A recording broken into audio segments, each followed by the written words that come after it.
encryption for general formats that we care about. So I know, it was the lunch break. Basically, you remember nothing that we talked about. So what do you need to remember?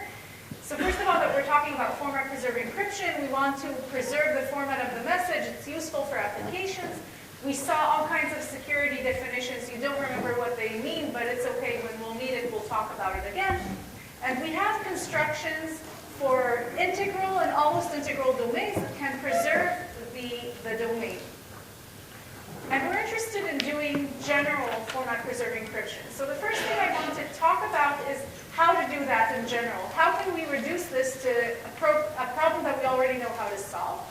Then I'm going to talk about kind of the natural solution of how to do format-preserved encryption.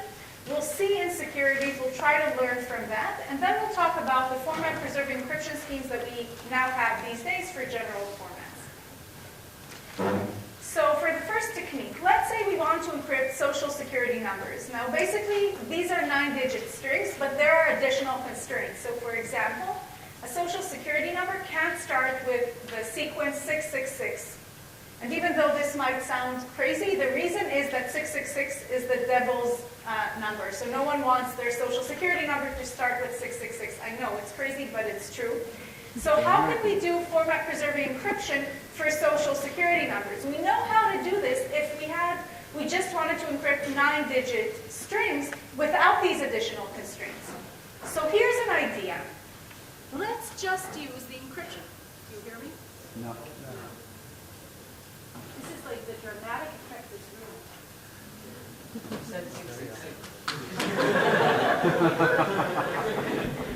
That's true. Right. It has worked before, but this time. Okay, so we're just going to use format-preserving encryption for 9-digit strings, and we're going to encrypt and hope for the best. Now what happens? We might not get a valid social security number. So now what do we do? We'll encrypt again. What's going on?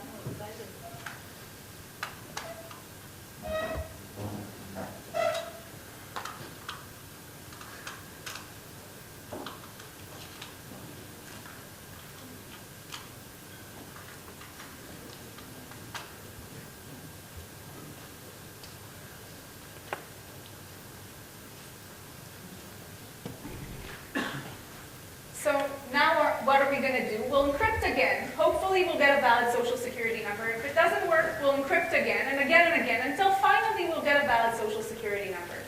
So this is what it looks like. We have our 9-digit strings and we have a small subset, the social security numbers. And we're starting with a valid social security number. And we encrypt it. And we get something, right? If it's not a valid social security number, we encrypt again, and again, and again, and again. Finally, we'll get a valid social security number. And the reason that we will is that this encryption algorithm is a permutation. You can't have two messages mapped to the same image. So basically what this creates is kind of cycles on our message space, which is 9-digit strings. So if worst comes to worst, we're going to find this valid social security number when we get back to the red point that we started with. But it can't be that we kind of fall off the screen and never find a valid social security number.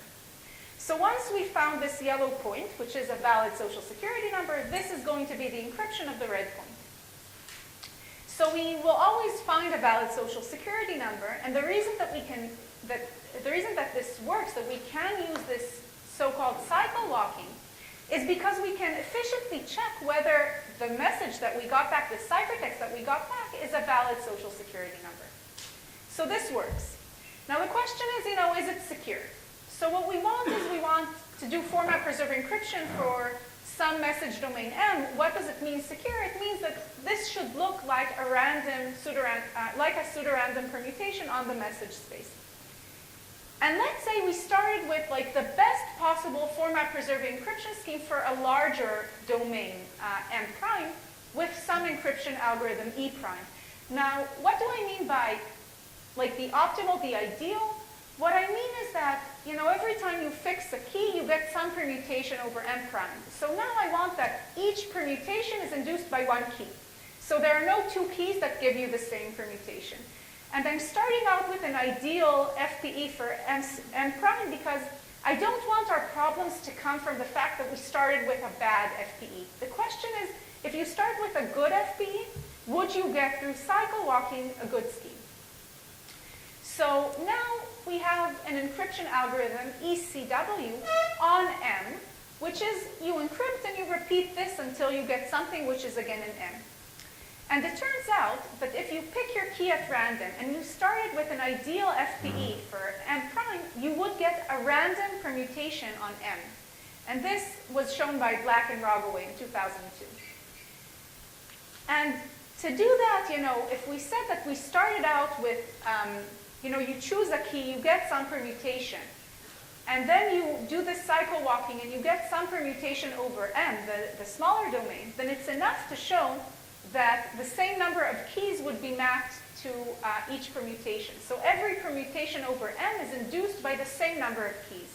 So the probability of landing on that specific permutation is the same for all the permutations that we might get. So the question is, we have some permutation over M, the smaller domain. How are we going to get it if we're starting out with some permutation over M prime? And the answer is that if we have some, let's say we have this permutation, and we have some permutation over a larger domain that contains one additional point X, where can this X be on the permutation? It has to somehow satisfy this structure of this pi. It has to satisfy these cycles of pi. What do I mean? So let's say we're looking at this X. Maybe this X is right over here. So will we get this permutation pi if we do cycle walking? We would, because we're starting at this red point. We map it to the yellow point. The yellow point is not an M. We repeat. We get to this red point, which was its image under pi to begin with. And this is not specific to this point. We could put it anywhere on this cycle. And also, anywhere on the other cycle, anywhere on any cycle. If you just put it on the cycle, it just means you're going to repeat to encrypt twice, but you would land where you would land anyway. And actually, there's another location where we can add it. We can put this yellow point on a cycle of its own. It's mapped to itself. We're never starting with the yellow point, because it's outside of our message space. So if we never start there, we're never going to land at this cycle here. So how many options do we have to add this element X to our permutation? Or generally, let's say we had a permutation over M union X. How many would give us back this permutation? Only permutations in which this yellow point is somewhere on the cycle or a cycle of its own. And if you think of it, the number of places you can put this X is just the length of all cycles, the accumulative length of all cycles, plus the additional option of putting it here. So, the length of all cycles, that's just the number of points in M, plus 1. So it doesn't matter what permutation you want on M, the number of keys that would induce this permutation is the size of your message domain plus 1. Now what happens if you have more points in M prime, more than 1 point? Then you just repeat by induction. So this idea of doing cycle walking really is a secure way of getting encryption for, let's say, social security numbers if we know how to do that for 9-digit strings. Yes? But if I always start from M prime, am I assured that I will get one on M? But what if I start from red and I never come back? Okay, so the question was, how do I know that I will land back? If I started with a point in M, I will land back at a point in M. And the answer is because this pi really, any encryption algorithm is a permutation, induces a permutation. A permutation has these cycles, right? Because no cycles means you need to have two messages mapped to the same ciphertext. So if we have, we have some cycle. We start with a point in M. This is our original message. The worst you can do is you walk all through the cycle, get back to your original point. But you know that on the cycle you have a valid message, which is the message you started with. Okay? So for sure you're going to stop. You might stop at the original message. The question is, would you always stop on the original message? Probably not. That's it. And this book assumes that all the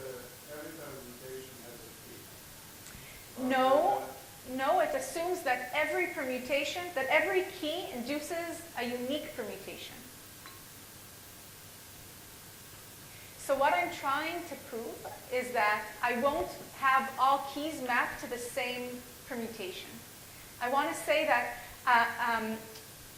a good cipher never induces all permutations because you only have like 2 to the n possibilities for the key, right? And you have 2 to the 2 to the n or whatever number of permutations. So the question is, out of this smaller domain of permutations that might be induced, are you going to land at a random one? Or are you going to be always mapped to the same permutation? Like you're going to have 10,000 keys mapping you to the same permutation. So what we're saying here is that you would get, when you reduce yourself to a smaller domain, you kind of shrink down permutations. But what you would do is you would shrink the same number of permutations to each pi on m. So there is no one permutation that would appear a lot now. So we're still, again, I'm not going to get, okay, I see what I think is confusing you. I don't get a random permutation out of all possible permutations, but out of the ones that might be induced on m from the ones that I started with on m prime, I get a random one, okay? So if I'm looking at the set of permutations that are kind of, that I reduce to, then I get a random one in it. So the slide, this saying random permutation might be a bit kind of the thing that is confusing you. So it's not an entirely random permutation. That's impossible. No, you just show that any permutation can be constructed. So the set of permutations that can be constructed. Only if, so this assumes, this here assumes that this permutation is at all induced by one permutation, okay? So, yeah. So thanks for the comment. Okay, so it's secure. Is it efficient? What are we paying for doing cycle walking? So what we're paying is that for one encryption call for, encrypting a message in M, we do multiple calls, we perform multiple calls to E prime. How many? It's roughly the ratio between M, the domain we care about encrypting, and M prime, the domain that we know how to encrypt. So these are, we're doing encryption several times, and encryption is usually a heavy operation.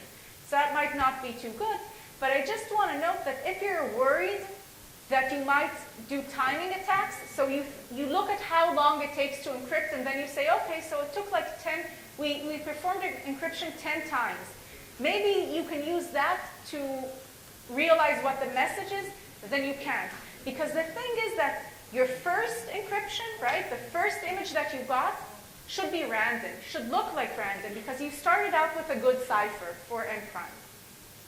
So this fact that you do repeated encryptions is not problematic for security, it's problematic for efficiency.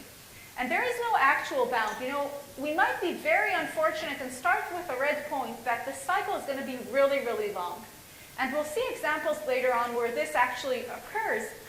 But kind of in theory, this should not occur a lot. Because if we're starting out with a good format preserved encryption for M prime, then what's the probability that the first image is going to land outside of M? So this should be like the size of M over the size of M prime, the average bound. Now let's say this failed. What's the probability that the second image lands outside of M? So again, that's the average. And the probability that this is going to happen for a very, very long cycle, many, many times, is very small. So in general, this average bound should be the right bound. So if we'll sum up this first technique of cycle walking, the main drawback is that we do these multiple encryptions. And, in general, we can always encrypt like bit strings, so we can always take the format to be at most twice as large as the one we started with, and we repeat encryption twice on average. So that sounds pretty good. But, if you always repeat your encryption twice, then that's not very good. So when it hurts, we would like to not do cycle walking.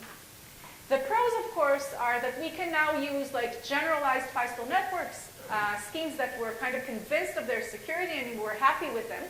But we'll see later on that actually you can do the same without doing cycle walking. So we would like to avoid cycle walking when possible. And if you think about it for a minute, we wanted to encrypt, let's say, integral domains, and we spent all this time talking about generalized FISTL, when basically we could just take classic FISTL over a larger domain and do cycle walking. So why didn't we? Because we'll see later on that these generalized FISTL are going to be the basis of how we do format-preserved encryption for general domains. And we don't want to repeat this encryption twice every time we encrypt. So because, our code in some sense is going to spend 90% of the time encrypting, then we would like to make this encryption as fast as possible. So when we're dealing with this integer FPE schemes, we really want to make them as fast as possible. We don't want to do cycle walking, which is why we kind of really tailored the FISTL networks to work with integral domains. So this is cycle walking. This was the first technique.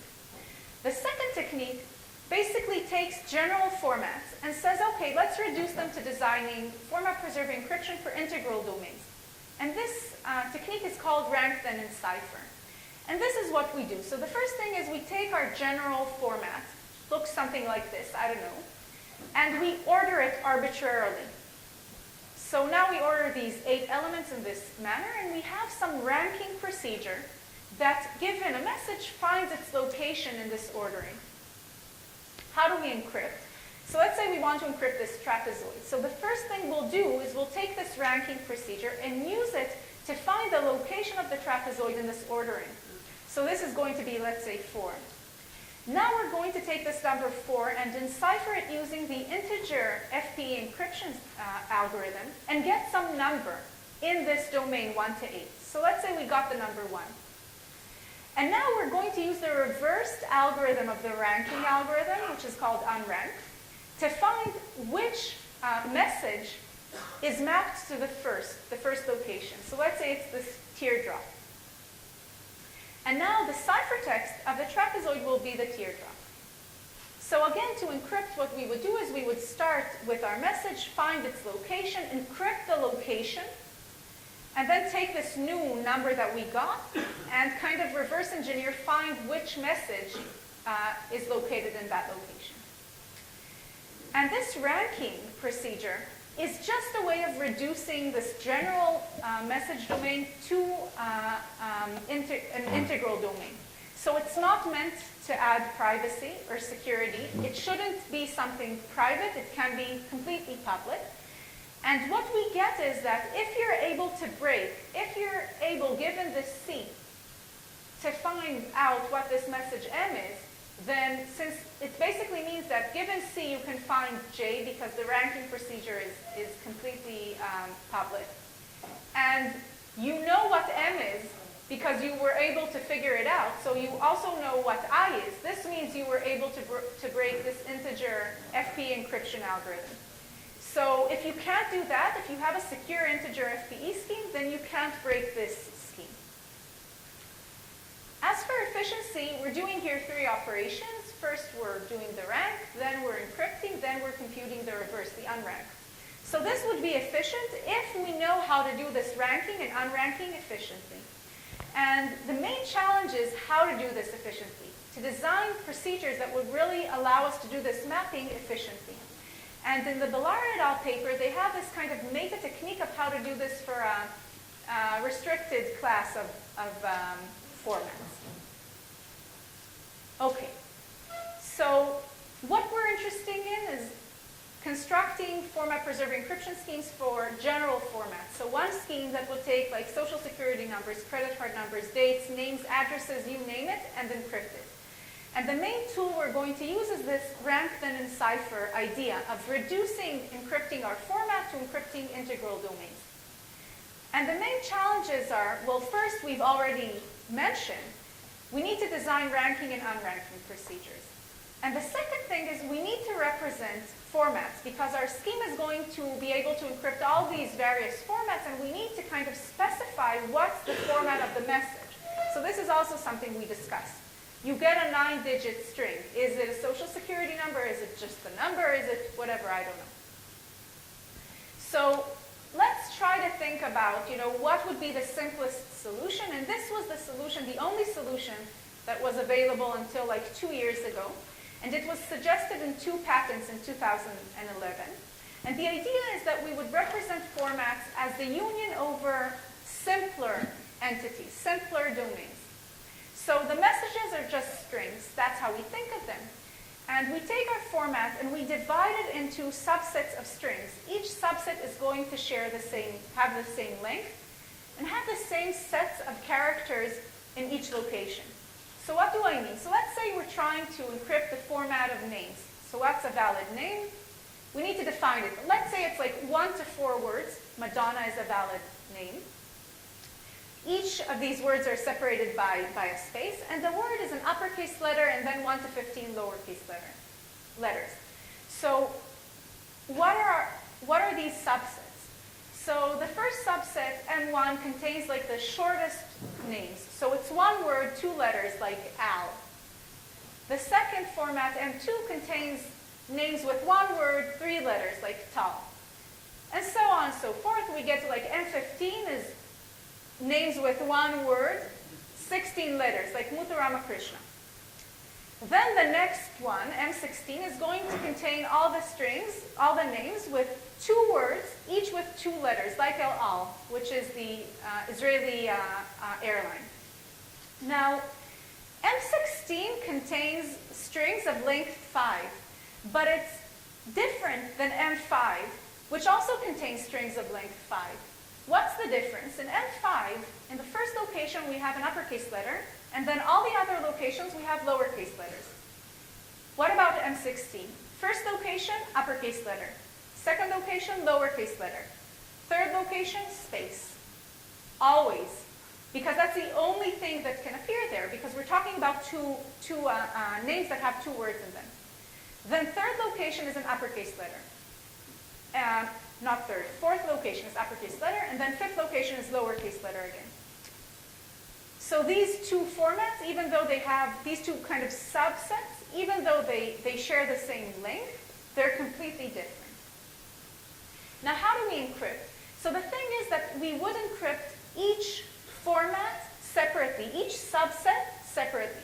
So this means that we're going to encrypt the strings in M1 into strings in M1. So the name Al could be encrypted to any other name with 1 word, 2 letters in it.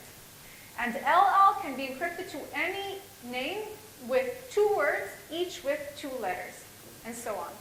And the way in which you do it, the way in which you kind of find the location of a string in this small subset of strings, you do it by finding the lexicographic ordering of it. And the kind of way, an example of how you do it is in your printouts in the next slide, but I'm not going to go over it, because really it's not very important right now. Okay, now everyone's looking at this not very important way of doing lexicographic ordering. Okay, so what's the problem? There are various problems, but I want to focus on the problem of security. And the problem here is that if you think of it, we're encrypting every subset of strings separately. This means that we're not preserving just the format, but we're preserving kind of cosmetic properties that are specific to the message. So here's an example, and this example is different than the one you have in your printouts. So let's say we have this encryption John Doe. So this can encrypt Jane Lee. Why is it? Because both names have 2 words and each has the same number of letters as the other one. But John Doe cannot be the encryption of this name Johnny Smith, because we know that in the plaintext here, the 5th location here has to be a space. Whereas in Johnny Smith, the 5th location is just a lowercase letter. So these are different subsets. These belong to different subsets of strings. So this means that if we know, that one of these 2 names was encrypted, either Jane Lee or Johnny Smith, then we know what the plaintext was. And this seems like, it's a stupid, trivial example, but actually this is the core of the problem with this scheme, and the reason that this scheme is insecure. And it's insecure both in theory and in practice. In practice, what we did is we just ran experimental results on actual databases. And this is a joint work with Muhammad Bar-Ilan, which is sitting here, and Boris Rosenberg from IBM Haifa. And basically, we used the length of the ciphertext and these specific message-specific properties, like how many words you have, how many letters do you have in each word, to kind of try and track down specific individuals in the database. And we were able to track down individuals with quite alarming probabilities. So 2/3 of the population, you can narrow them down from 1 million records to 2 records, which is kind of like, it's worse than not encrypting. You're telling someone, it's okay, your data is encrypted, you know, like you have security, but then when you just look at the ciphertext, you basically know who that person is. So I'm not going to talk about that, but I have the graphs with me if you want to see them later. What I want to talk about is the theory behind why this is insecure. And the idea is to show that this scheme is insecure according to the weakest notion of security that we know, which is message recovery. This means that it's insecure according to all of the security notions that we talked about. But intuitively, you know, message recovery, the only thing it said was the ciphertext does not completely reveal the message. So if you don't have this security guarantee, this means that the ciphertext reveals the message. So of course you understand that this scheme would not be secure. Yes? Because now instead of, let's try a ranking that's valid for all of the formats. For example, we compute the size, the sets M1 to M2, M1 to M3, M1 to M4, etc.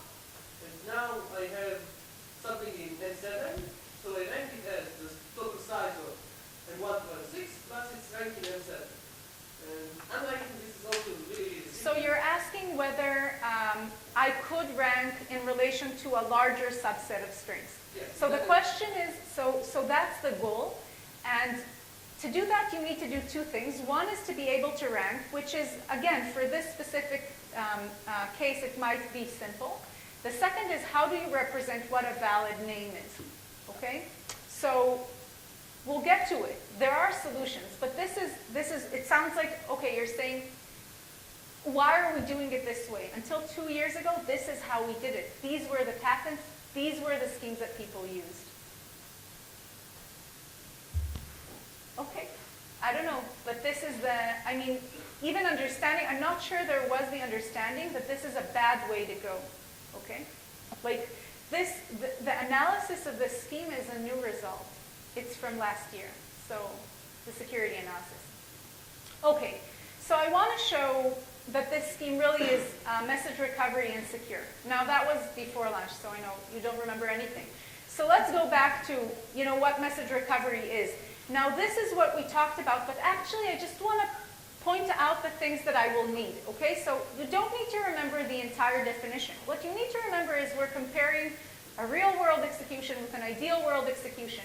In the real world, the adversary can choose a favorable distribution over the messages, okay? And then she gets back the ciphertext, okay? And she needs to guess what the message is. In the ideal world, the adversary has to choose the same distribution, doesn't get back the ciphertext, and it can make the same number of queries as the real-world adversary, which means that if the real-world adversary makes no queries, the ideal-world adversary can't make any queries. And the ideal-world adversary also needs to guess what the message is, and we measure, you know, the advantage of the real-world adversary as the probability that it guesses correctly minus the probability that the best ideal-world adversary guesses correctly. So this is what we need to remember from the definition. So let's show that this scheme is insecure. So for a warm-up example, let's think about sparse formats. What do I mean? I mean that each message has its own unique length.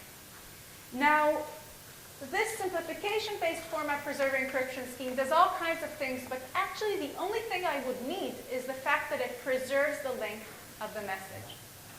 So now, because of that, when you get back the ciphertext, you know what the length of the message is. Now, you probably can already see the ending. Because these lengths are unique in this sparse format, this reveals what the message is. So the adversary now knows how to recover the message. The question is, how are we going to hide it from the ideal world adversary? How are we going to make it hard for the ideal world adversary to guess the answer? So this is how we do it. We just pick the random distribution, the uniform distribution over messages. Remember that the adversary can choose a favorable distribution. Now you get back, as the adversary, you get back the ciphertext. So you know the length of the message. So you know the message. So you don't need to make any encryption queries. You just guess what the message is, and you're always right. What about the ideal world adversary? It can't make any queries. It doesn't get the ciphertext back. It has the uniform distribution over messages. It knows nothing. The best you can do is just guess at random. What's the probability of being correct? 1 over the number of messages.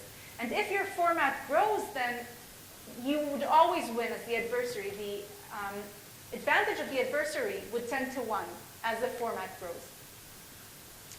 So this is the case for sparse formats. What happens if we don't have a sparse format? Then we can sparsify it.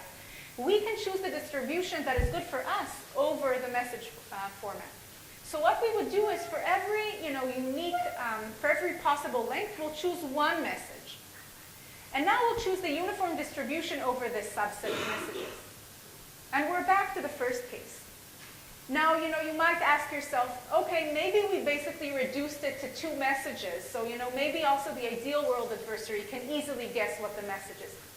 The thing is, when we're talking about like names, addresses, the formats that we really care about, if you think of, all valid addresses, they have a lot of possible things. Because you can start with a really short name, a really short city name, a really tiny number as a house number, stuff like that, and then talk about a really long name, a really long city name, a really large number, house number. So you would get a lot of lengths. And this sparsification attack would still give you a very, very small distinguishing advantage, guessing advantage when you're in the ideal world. So theoretically speaking, this scheme is insecure. And as I mentioned, also, in practice, it's insecure when we look at actual databases. So why are we talking about it? We're talking about it because of, what we can learn from it. And the thing is that we need to invest time in these questions, of how to represent formats and how to rank formats. Because if you go beyond and say, okay, we're already preserving the format, maybe we'll preserve a little bit of, properties of the message. No, that's not good. So what do we want from FPEs in general? What can we hope for? So the first thing we want is functionality, and efficiency comes as part of functionality. So we want, a simple method of representing formats. We want an efficient way of doing this ranking and unranking, this reduction to integral domains.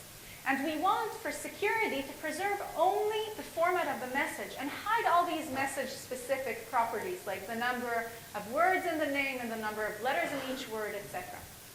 And, if you think about it, this was our problem with the previous scheme, the security. But I think the reason we had a problem with security was because of functionality. We didn't have a simple method of representing the format in an inclusive way, so we kind of separated it. And we didn't know how to do this efficient ranking and unranking for the entire format, so we kind of did it for small subsets within themselves. And this was what caused the message-specific properties being preserved and the loss of security. Okay, so this is what we want. Do we have it? So in the last 2 years, 2 concurrent works proposed 2 different schemes for doing format preserving encryption for general formats. And these schemes they achieve the same thing, but their design is different and the goals are different in some sense. So in the goals, I mean whether it's designed for developers or for the end users. And for design, I mean how you represent formats and how you rank them. So the first one is libFTE by Clouud. This is a developer-oriented scheme in which you represent formats using regular expressions, regexes, and you rank it using automatons. And the second scheme is a joint work with Muhammad and Weiss called GFPE. It's a user-oriented scheme. We represent formats in a kind of building them from the bottom up in a natural method. something your grandfather could do. And we use the standard method of rank then in cipher. And I hope I'll have time to discuss both, but I'll start with libfte. So let me just say that libfte does more than format preserving encryption, but because we're discussing format preserving encryption, I'm just going to talk about that part of the scheme. Now, why is it developer oriented? So they support all kinds of schemes. So you can do you can do format preserving encryption schemes in all kinds of ways. And you need a developer to kind of choose which scheme to use. And if you think about it, you also need a developer to represent the formats. I don't think your grandfather can write a regex, right? So you need a developer to do that. And the structure is that you represent formats using regular expressions, but regular expressions can also capture an infinite number of strings, and we want all our slices to be finite. So these regular expressions are between some minimal and maximal parameters. So you have all strings that satisfy the constraints here between length and min and nmax. And they do ranking using automatons, and they use the underlying integer FPE scheme as FFX for bits. So it's a scheme for almost integral domains. It cannot capture all integral domains, only these almost integral domains. If you have a problem and your domain can't be written, as m to the power of n, then you do cycle walking. And I think the main kind of conceptual contribution is how to do ranking and unranking. And let's talk about this a little bit. So the idea is, what you have in your hand, your format preserving encryption, format, is a regular expression. And you need to find a way of ranking regular expressions. So ranking, we talked about this. This is a bijection from your message space m to the integral domain 1 to the size of your message space. And this is really helpful when it's easy to find this bijection. But sometimes, it's hard. And actually what they notice in libfte is that sometimes it's an overkill. Sometimes you don't really need to map exactly. What do I mean? I mean it's enough to do something which is a little bit relaxed. Instead of mapping your message domain into an integral domain of the same size, map it into something a little bit larger. Why would this be easier? Because now you just need a relaxed ranking algorithm that for every message in your domain, it maps it, injectively to some number in this larger domain. So it might be easier because you're mapping into a larger domain. You need to have a way of going back. So you need some kind of relaxed unranking algorithm, which, given any number in your larger domain, maps it surjectively to some message. And of course you want this to be reversible. If you take a message in your domain, you do relaxed ranking, you do the reverse, you get back the message you started with. And that would be enough. So now that we have this idea in mind, what do they do? So to explain what they do a little bit, yeah, sorry.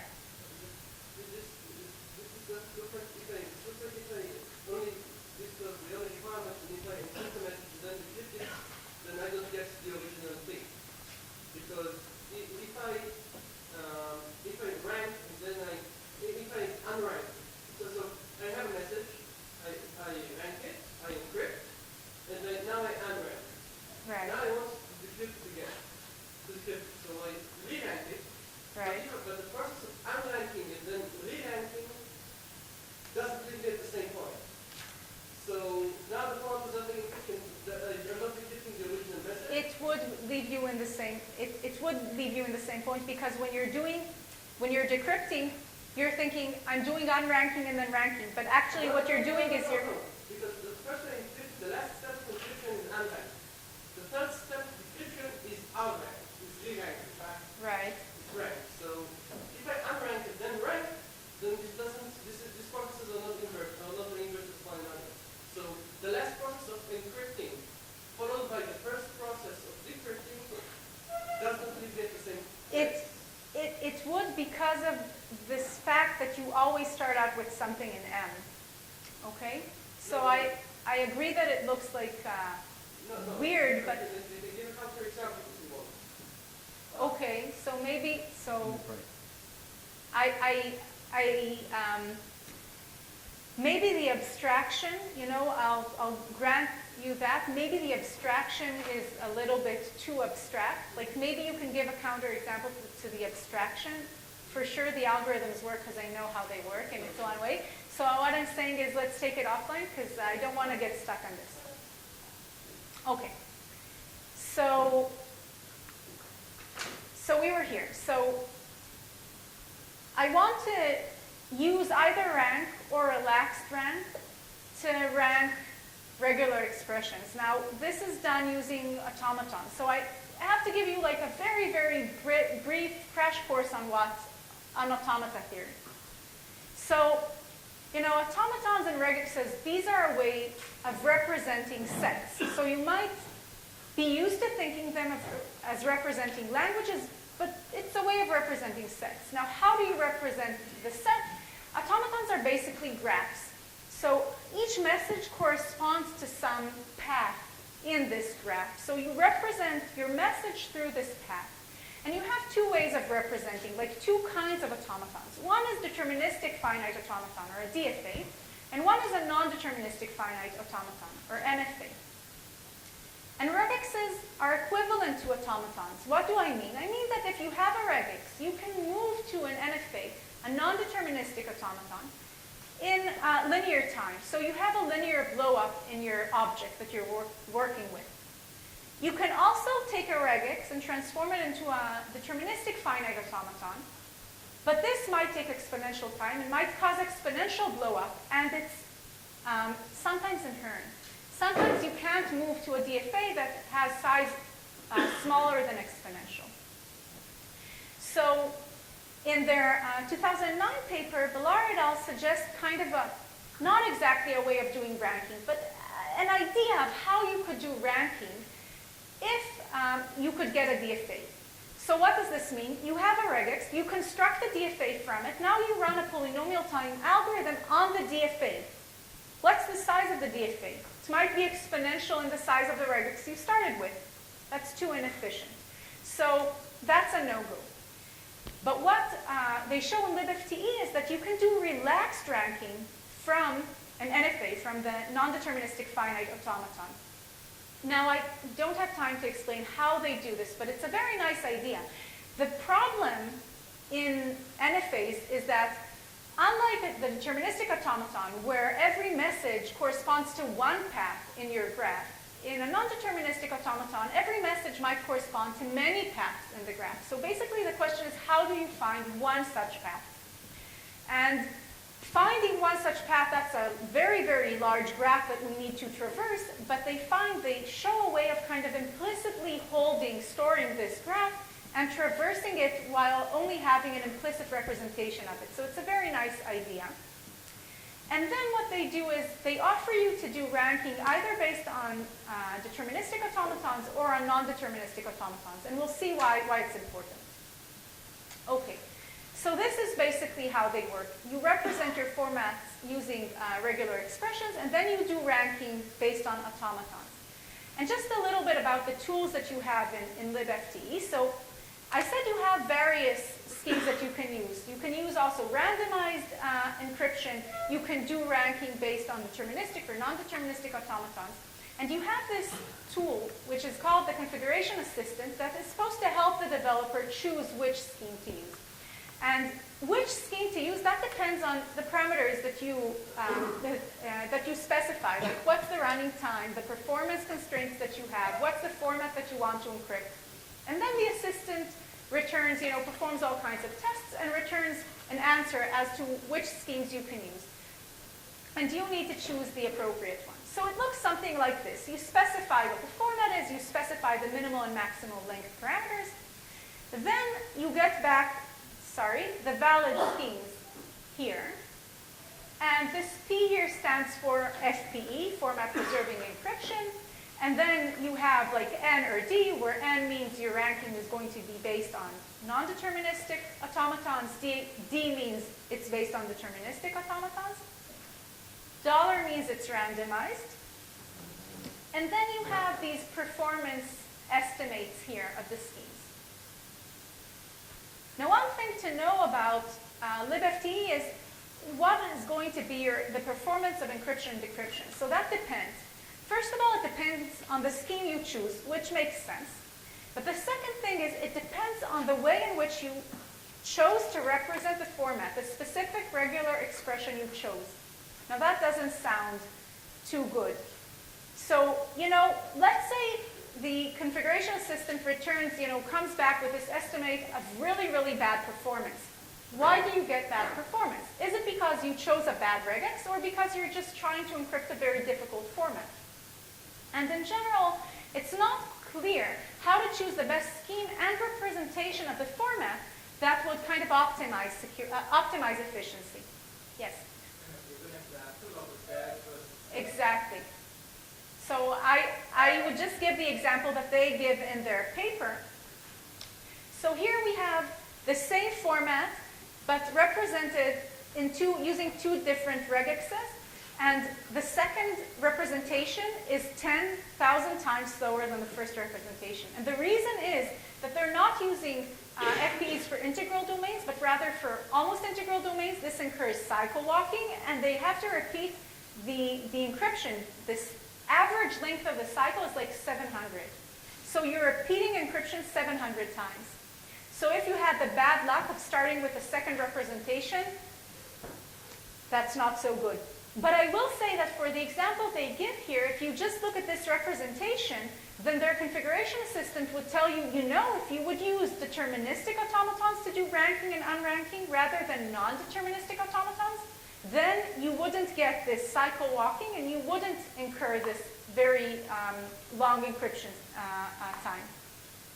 And the reason that here deterministic automatons are good is because for this specific regex, you can find a more efficient representation as a DFA. So this is all I have time to say about libFTE, but I think the main problem with libFTE right now, the main issue is this non-uniformity of representing formats, that your performance depends on the specific representation that you chose. Okay, so let's move on to GFP. So this is a user-oriented scheme. It's designed to be part of a larger scheme that would be used by users. Encryption and decryption are done using ranked and cipher, and you can either base it on almost integral domains and on integral domains. And each has their pros and cons, and I think I won't have time to get into it, but I'll just mention here that the only schemes that really have proven security are these schemes for integral domains.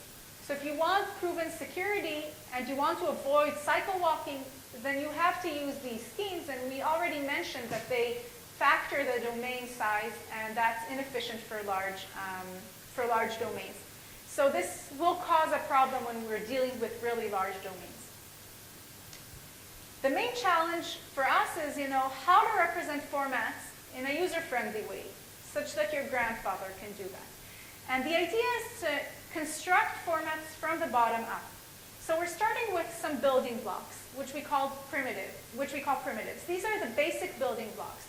Usually they represent formats that have really kind of a rigid set of constraints that define them, like social security numbers, credit card numbers, strings of an exact length, and stuff like that. But we can also represent less rigid formats in this way, like strings of variable length. And then we have a set of operations that you can use to construct more complex formats from simpler formats. So for example, of our building blocks, we can have the format of all uppercase letters by just, fixed length strings of length 1. We can have a format of 1 to 15 lowercase letters. This is a variable length string. And we can have the format of all valid social security numbers. And what kind of operations do we have? So we can concatenate two formats. So for example, if you want a word, an uppercase letter followed by 1 to 15 lowercase letters, you concatenate the uppercase letter format with the lowercase letter format. We can also concatenate with some delimiter character that kind of separates these concatenations, like spaces if we need to and stuff like that. And then maybe you want to have one format that repeats itself some variable number of times. So for example, the format of names is 1 to 4 words separated by a space. So we have that operation as well. And finally, you might want to kind of unite different formats. So for example, if you want a format that allows users to identify themselves, either using their social security number or their name, then you can just define the format, which is the union of the format of names and of social security numbers. Something a little bit more complicated. Let's say we want to represent addresses. So an address is like the name, the house number, the street name, the city name, the zip, and the state. So you know, a name, a city name, a street name, those are all names. We already know how to get that. A house number, it's just a number in some integral domain. That's also something that is easy to represent. We've already discussed this when we talked about integer FPEs. The zip is just a 5-digit string. The state might seem a little bit problematic. How do we represent, you know, a state? But there are only 52 states, right? So this is a US address, for example. So we can just take this set of all the valid set of state abbreviations and just have this be our format. And this is okay because we only have 52 of them. So this is a really small format. And now how do we get an address? We just concatenate the person's name with the house number, with the street and the city and the zip and the state, and we get an address. So this gives us the representation of the format. Now how do we do encryption? By reducing it to integer encryption, and to do that we need to somehow rank our messages. So what we do is we define ranking operations for primitives, for the building blocks, and for operations. Now if we want to encrypt some complicated format, what we do is we divide it into the substrings that correspond to the sub-formats. So let's say if we have the address, we kind of divide it into substrings, which is the person's name, the house number, the street name, etc. Each of these substrings are sent to the sub-format to which it belongs. So the name is sent, the person's name is sent to the name format. It's ranked there, and then somehow we glue these ranks together using ranking for operations. So let's see an example of how we rank concatenation. Let's say this is our format. It's the concatenation of two formats, F1 and F2, and they're separated by this delimiter character. So we're going to have some, let's say, C++ class that represents this format. Now it gets a message to encrypt. And the way in which we define the operations guarantees that by parsing the message, you know, traversing it once from beginning to end, we'd be able to parse it into its ingredients, so into two substrings, M1 that has the format F1 and M2 that has the format F2. Now what would we do? We would send M1 and M2 to the subformats F1 and F2, let them rank these substrings. We get back R1, R2. Now we need to somehow unite them into one rank for M. So this is basically how we do it. We take R1, which is the contribution of M1, and we sum it with R2, the contribution of M2, but scaled in some sense. So this is a generalization of how you would do, you would compute the lexicographic ordering of a string. But if you didn't really follow what we're doing here, the important thing is the following. First, this is efficient. We can do this. This is no problem. This runs really fast. And second, what I computed here, this rank R of M, is unique. I would be able to recover M. And this is the location of M in relation to all the strings in this format F. So I'm not mapping M, ranking M, and encrypting M in relation to some small subset of strings. I'm ranking it and encrypting it in relation to all the format. So if this F was the format of all valid names, I would map the name that I got to any other valid name, regardless of how many words were in it and how many letters I had in each word. Okay, so I would just, okay. So I just want to say, you know, kind of give you a teaser, though I won't have time to talk about it, that our scheme supports these integer FPE schemes, the ones that need to factor M. And these schemes are inefficient when we're dealing with large formats, which is what we're dealing with when we're talking about names, addresses, etc. And if we want to support these schemes and know what kind of security we're getting, we have to keep the formats small. And this basically means that if we have a format that is too large, we need to divide it. Now this might seem, okay, this is what we did before, right? We divided the format, we got kind of very bad security, we didn't get any security, so why are we doing this? So the idea is that instead of dividing the format into subsets according to kind of properties that are specific to the message, we would divide it according to the structure of the format. And I'm going to leave you with that. I'll just say that this is the main challenge of how to divide the format, but we're able to do that. And dividing the format really introduces a lot of complications in how we do ranking and unranking, but we can still solve these problems efficiently.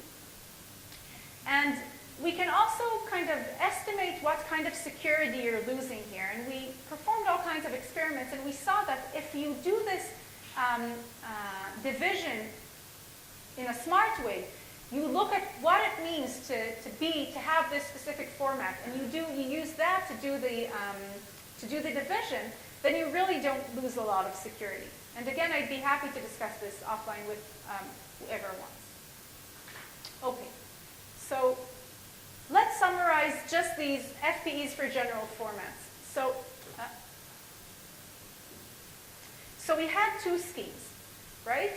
One was libFTE, one was GFPE. So both of them use rank, thin, and cipher. libFTE supports currently FFX, the one to become standard, but generally any FPE for almost integral domains. GFPE supports right now FFX and FE1, but generally any FPE for integral or almost integral domains. libFTE is designed for developers, GFPE for the end users. Both do deterministic encryption. libFTE also supports randomized encryption, also supports format transforming encryption. The format representation in libFTE is regular expressions. In GFP, it's kind of a bottom-up construction of the format. And they both have the same kind of security guarantee, which is basically as secure as the integer FP underneath it. I think the main advantage of libFTE is that it's open source. You can use it, whereas this GFP is not open source. You need to sit down and write the code. As for performance, the main problem with libFTE is that the performance also depends on the way you represent the format because of cycle walking, whereas this doesn't arise in GFPE. Also, GFPE, you can represent a format using some computation. So let's say you want the format of all prime numbers, then you can just run some formality tests in your C++ class. Whereas how to do that with regular expressions is not very clear. Okay, so let's just summarize these 3 sessions. So what we wanted was an encryption scheme that preserves the properties of the message. And we saw that this is useful when we're adding encryption on top of existing schemes. So we talked about how to do FPE for integral domains, and we talked about the standards, or soon-to-be standards, that were submitted to NIST. We talked about techniques for general of how to do format-preserving encryption, specifically rank, thin, and cipher, that allows you to basically reduce the task of format-preserving encryption on any domain to doing format-preserving encryption on integral domains. And we used that to construct or to discuss 2 schemes for general format-preserving encryption. And here I'll end. Thank you.